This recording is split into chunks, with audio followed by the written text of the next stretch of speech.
For months, mass anti-government protests and blockades have swept across Serbia, with students leading calls for snap elections, spelling trouble for Serbian President Aleksandar Vučić and his ruling Serbian Progressive Party, or SNS, which has held power for over a decade. Even worse for Vučić and co, recent municipal elections and polling suggests his government is on track to lose the next parliamentary elections. So in this video, we'll explore what triggered the protests, and whether Vučić's grip on power is finally starting to slip.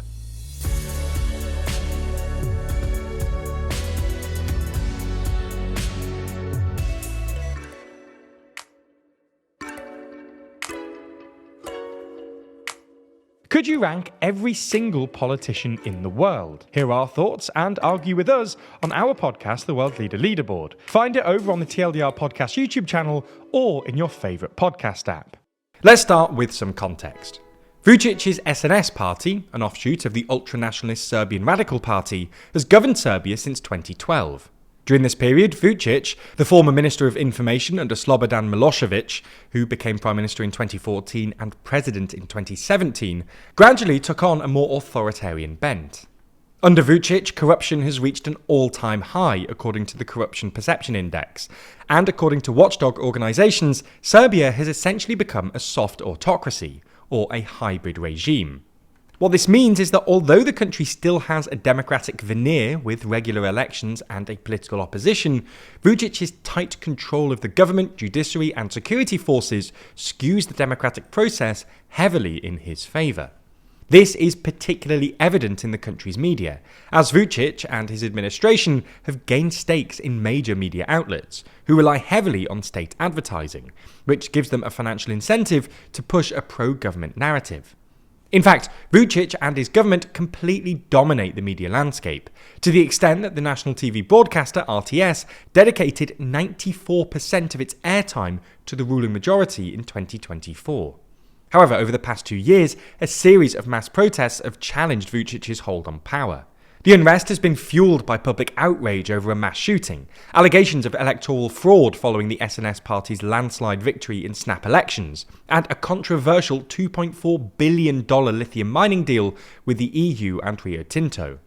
At the same time, Vučić's approval rating has plummeted from 60% in 2022 to just 30% in 2025. His SNS party has also seen a sharp decline in support, dropping by roughly 12% over the same period. But so far, he's been able to close the lid on dissent by boasting over the country's large infrastructure projects, and that he's brought years of stability for the economy, which has seen wages, employment and GDP grow quickly, albeit this doesn't take into account inflation. Moreover, many citizens are also happy to overlook some of Vučić's autocratic tendencies, because they view the alternative, a weak opposition widely considered as elitist and out of touch, as worse. Then, last November, the canopy of a recently renovated railway station in Novi Sad, Serbia's second largest city, collapsed, tragically resulting in the deaths of 16 people. Critics quickly attributed the disaster to poor reconstruction work, fueled by allegations of corruption and nepotism. For instance, the contract terms, awarded to a consortium of Chinese companies that employed local subcontractors, were kept secret, raising serious eyebrows. Then it was revealed that thorough inspections of the renovations were never conducted.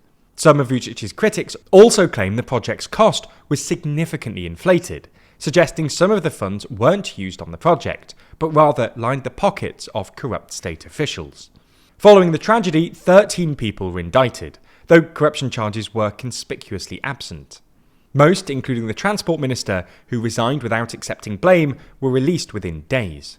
In Novi Sad, a memorial by students and professors was violently disrupted by an organised group linked to SNS officials and an off-duty police officer. Frustrated over the lack of accountability, police brutality and the alleged use of paid hooligans, student-led blockades and protests erupted across the country. Protesters demanded the release of construction documents and a full financial investigation. As demonstrations grew, so did the violence and intimidation towards protesters, accused by the government of staging a colour revolution, several of which were injured after being rammed by cars while participating in blockades. This escalation sparked broader mobilisation across civil society. Farmers, lawyers, pensioners, medical staff and education workers joined the protests, despite threats of salary cuts and job losses.